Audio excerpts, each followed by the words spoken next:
So Marvel currently has two MCU movies coming out in the year 2026.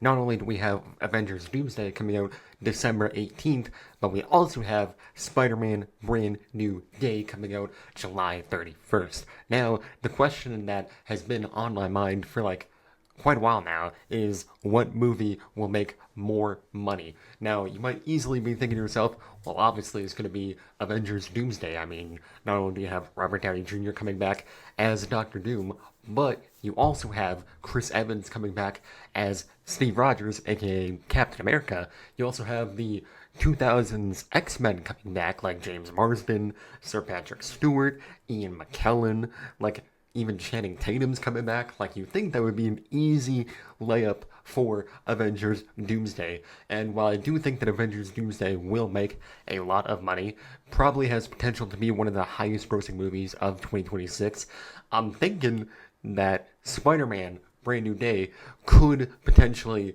surpass Avengers Doomsday in terms of how much money the movie makes.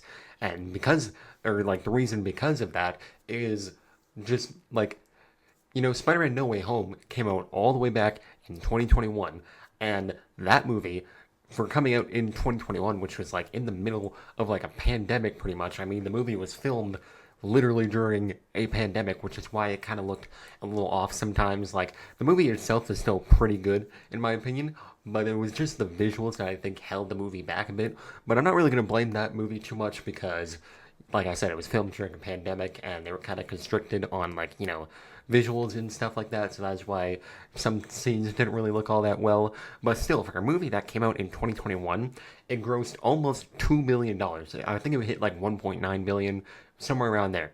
And that is the highest grossing movie that came out around the pandemic time. So, taking into account Spider-Man Brand New Day, this movie has already surpassed the amount of views that the No Way Home trailer had back in 2021.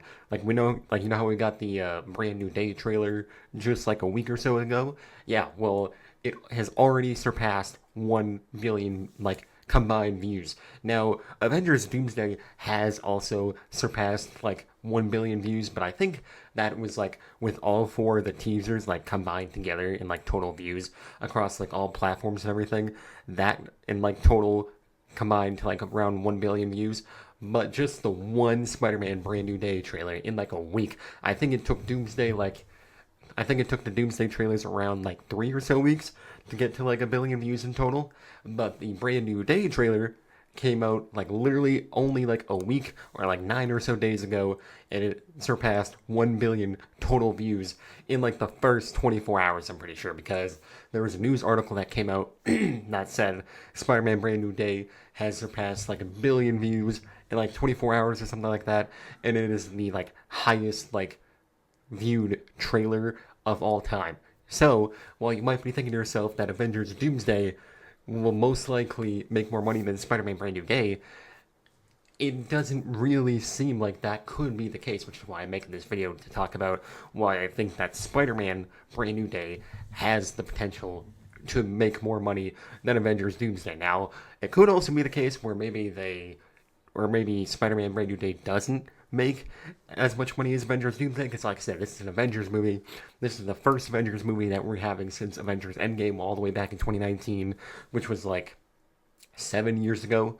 So it could very well end up beating Spider-Man Brand New Day, but I'm thinking just with all the buzz that Spider-Man Brand New Day has gotten, and the fact that it surpassed 1 billion total views, which not even No Way Home managed to do, I'm thinking Spider-Man Brand New Day has the potential to make more money than Avengers Doomsday. And I'm all up for it because Spider-Man Brand New Day is probably my most anticipated movie of 2026, just because I really like the fact that they're finally going back to a proper Spider-Man, and also the fact that, we're finally getting Savage Hulk back in the MCU after when did when did Infinity War come out? I think it came out back in 2018, so that would have been 8 years ago.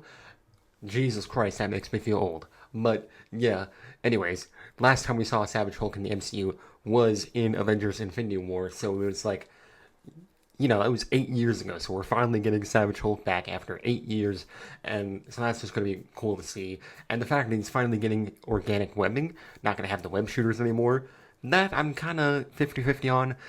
I'm not too fond of that idea, but I'm willing to, see it through and see how it plays out. And we also got John Bernthal, aka the Punisher, finally making his debut into the movies, and yeah, overall, it's just the only thing that really concerns me about Spider-Man Brand New Day is the fact that there's like so many characters in the movie. Now, that was kind of also the case with No Way Home, but it kind of made sense for that story in particular because it was like a multiverse story, and there's like obviously multiversal villains and stuff like that with Electro, Sandman, Lizard. So it kind of made sense why that movie had so many villains.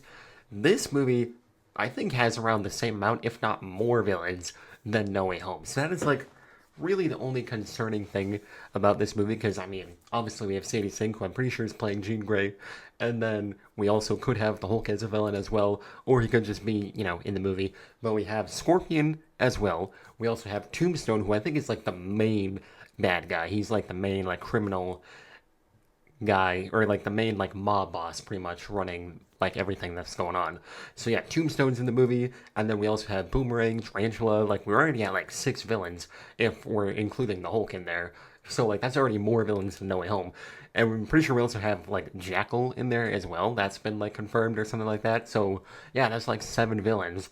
So that's like really the only concerning thing with this movie, but overall, it is still probably my most anticipated movie of 2026 just because I can't wait to see it. And yeah, like I said, I think it definitely does have the potential to make more money than Avengers Doomsday just because, I mean, we haven't had a Spider Man movie since No Way Home back in 2021, which was like 5 years ago, but we also haven't had an Avengers movie that was like, that we haven't had one for 7 years, so I'm thinking it'll probably be pretty close between Doomsday and Brand New Day. Do I think Doomsday will crack 2 billion?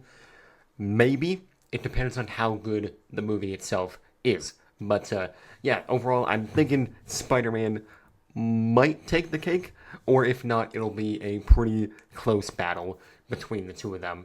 But yeah, I think that's going to wrap it up for this video. I just wanted to throw a quick theory video out there because I haven't really made a video in like a week. So yeah, that's going to wrap it up for this video. We are only 33 subscribers away from 700. We're at 667. So if you haven't subscribed yet, make sure you subscribe. And you guys let me know if you're looking forward to either Doomsday or Brand New Day. Those are the only 2 movies we have coming out in 2026. But yeah. Anyways, that's going to wrap it up for this video.